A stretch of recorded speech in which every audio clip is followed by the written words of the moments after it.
La Junta de Andalucía patrocina este vídeo. El sistema nervioso central es aquel que se encarga de elaborar una respuesta enviada por los nervios y efectuada por otros sistemas.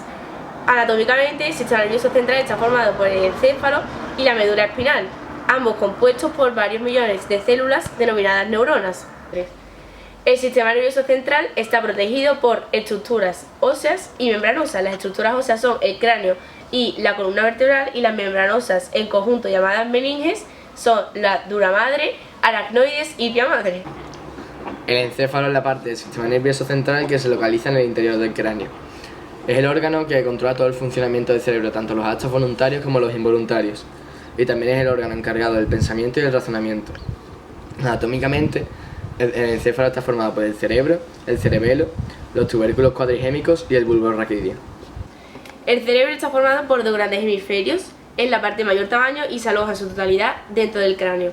Su función es muy compleja, regula los movimientos voluntarios y la actividad consciente, es el generador de ideas, hace conexiones, realiza funciones superiores, está protegido por el cráneo, la dura madre, la vía madre y la aracnoides, y está formado por una sustancia blanca, que es la ramificación de las neuronas, y por la sustancia gris, que son dos cuerpos neuronales que forman la corteza cerebral.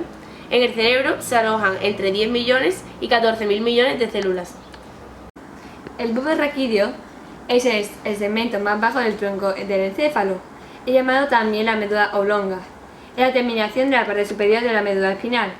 Actúa sobre los movimientos involuntarios del corazón, interviene en el funcionamiento de las vías respiratorias, del esófago, del intestino delgado, del páncreas, del hígado, y participa en los mecanismos del sueño y la vigilia. Detecta los niveles de oxígeno y dióxido de carbono. El encéfalo es la parte del cerebro situada entre el tronco del encéfalo y el telencéfalo. Está compuesto por la hipófisis, el hipotálamo, el subtálamo, el tálamo y el epitálamo. La hipófisis es una glándula situada en la base del cerebro que conecta con el hipotálamo. El hipotálamo es el centro integrador del sistema nervioso autónomo. Controla las funciones del medio corporal interno, el comportamiento sexual y las emociones, y controla el sistema endocrino. El tálamo se localiza superior al hipotálamo y en ese hacen la sinapsis todas las vías sensoriales menos la vía olfatoria. Y el epitálamo se sitúa superior al tálamo y su parte más destacada es la epífisis. La sinapsis es el proceso de comunicación entre dos o más neuronas que tiene como fin transmitir un impulso nervioso para coordinar distintas funciones del organismo.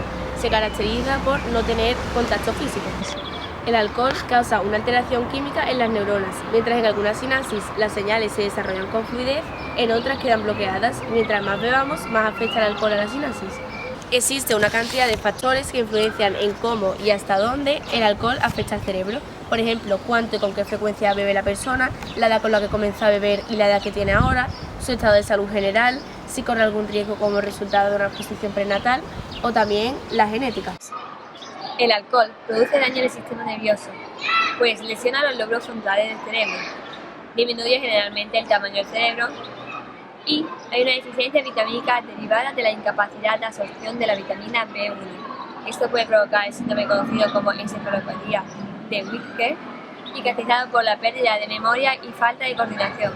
Y en último momento, el síndrome de Wolff-Raynaud, descrito el término apatía, desorientación y amnesia. El principal componente del alcohol es el etanol, y este actúa directamente sobre la mielina, que es la capa protectora de las neuronas, y actúa sobre ella inactivándola, desconfigurando su estructura, extrayendo de ella los electrolitos necesarios para las reacciones eléctricas.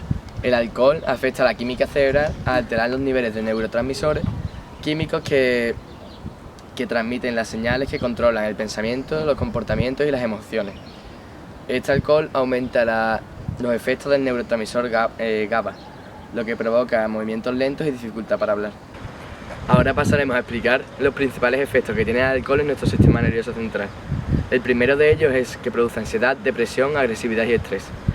El cerebro tiene un equilibrio de sustancias químicas y lo que hace el alcohol es alterar este equilibrio. Esto puede afectar al comportamiento, a los pensamientos, a los sentimientos y a las emociones. Para la mayoría de personas, beber hace sentirte mejor, menos ansiosa y más sociable. Pero sin embargo, cuando bebes demasiado, estos efectos de placer se convierten en sensaciones de ansiedad, agresividad o depresión. Si bebes en exceso, al final y al cabo acabarás teniendo síntomas depresivos. Además, beber regularmente desciende tus niveles de serotonina, que es el neurotransmisor que regula los estados de ánimo. Además, beber puede tener consecuencias negativas en las relaciones personales, lo que hace que esta depresión sea mayor y entrar en un círculo vicioso.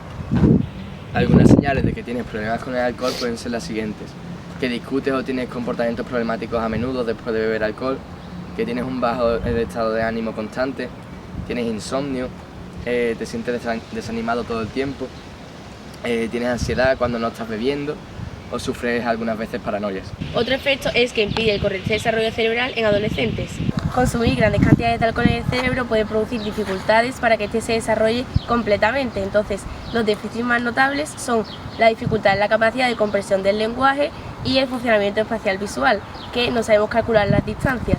Luego, los adolescentes están mucho más predispuestos a desarrollar déficits cognitivos, como dificultades de aprendizaje y pérdida en la memoria. Esto se debe a que nuestro cerebro todavía no está completamente desarrollado. El alcohol afecta al hipocampo, que es el área del cerebro que es encargado de almacenar la memoria. En la borrachera, la capacidad de memorizar disminuye.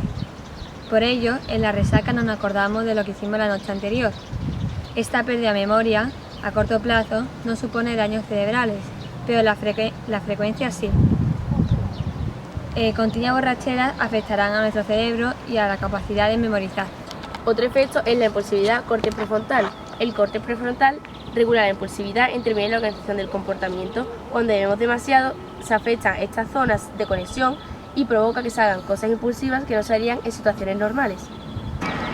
La psicosis. Un alto nivel de adicción al alcohol puede producir una psicosis. Es una enfermedad mental grave que provoca alucinaciones, paranoia e ilusiones.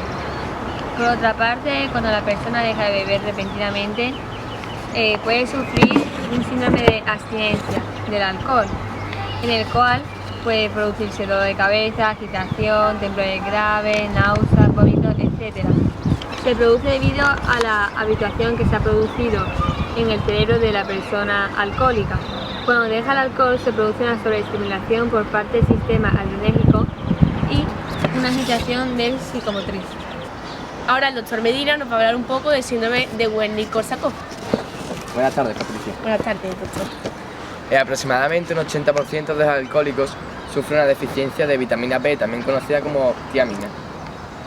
Algunos de este porcentaje desarrollan este síndrome de Wernicke-Korsakoff. Este síndrome consiste en una enfermedad en la que se dan dos afecciones juntas: una encefalopatía de Wernicke y un síndrome de Korsakoff, afecciones que ambas se deben al daño en el cerebro causado por la falta de esta vitamina. La encefalopatía de Wernicke es causada por cambios en el cerebro, generalmente producidos por la falta de esta vitamina. Sus síntomas son movimientos oculares anormales, pérdida de la coordinación muscular, confusión, pérdida de actividad mental y el síndrome de abstinencia que anteriormente han explicado estas dos compañeras. El síndrome de Korsakoff tiende a desarrollarse después de que hayan desarrollado los síntomas del síndrome de Wernicke. Y sus síntomas son confabulación, que consiste en que el paciente inventa historias, alucinaciones, que ve o imagina cosas que no existen, incapacidad para formar nuevos recuerdos y una pérdida de memoria bastante grande. Ahora la doctora Pacheco pasará a explicarnos en qué consiste el coma etílico. Buenas tardes. Pues el coma etílico es la abundancia de alcohol cuando supera 300 gramos de alcohol por decilitro. Es un estado cosmatoso. Este trae con él una insuficiencia respiratoria que puede llegar a un momento dado a la muerte, ya que anula las respuestas defensivas del organismo. El término médico para la resaca es la bisalgia. Es un cuadro de malestar general que se padece tras un consumo excesivo de alcohol, pero sin tener que llevar el coma etílico. Sus síntomas principales son la amnesia, que es una pérdida pequeña de memoria, alteraciones gástricas que producen vómitos y diarreas, y una cefalea producida por la deshidratación de las meninges, lo que produce una sed bastante intensa.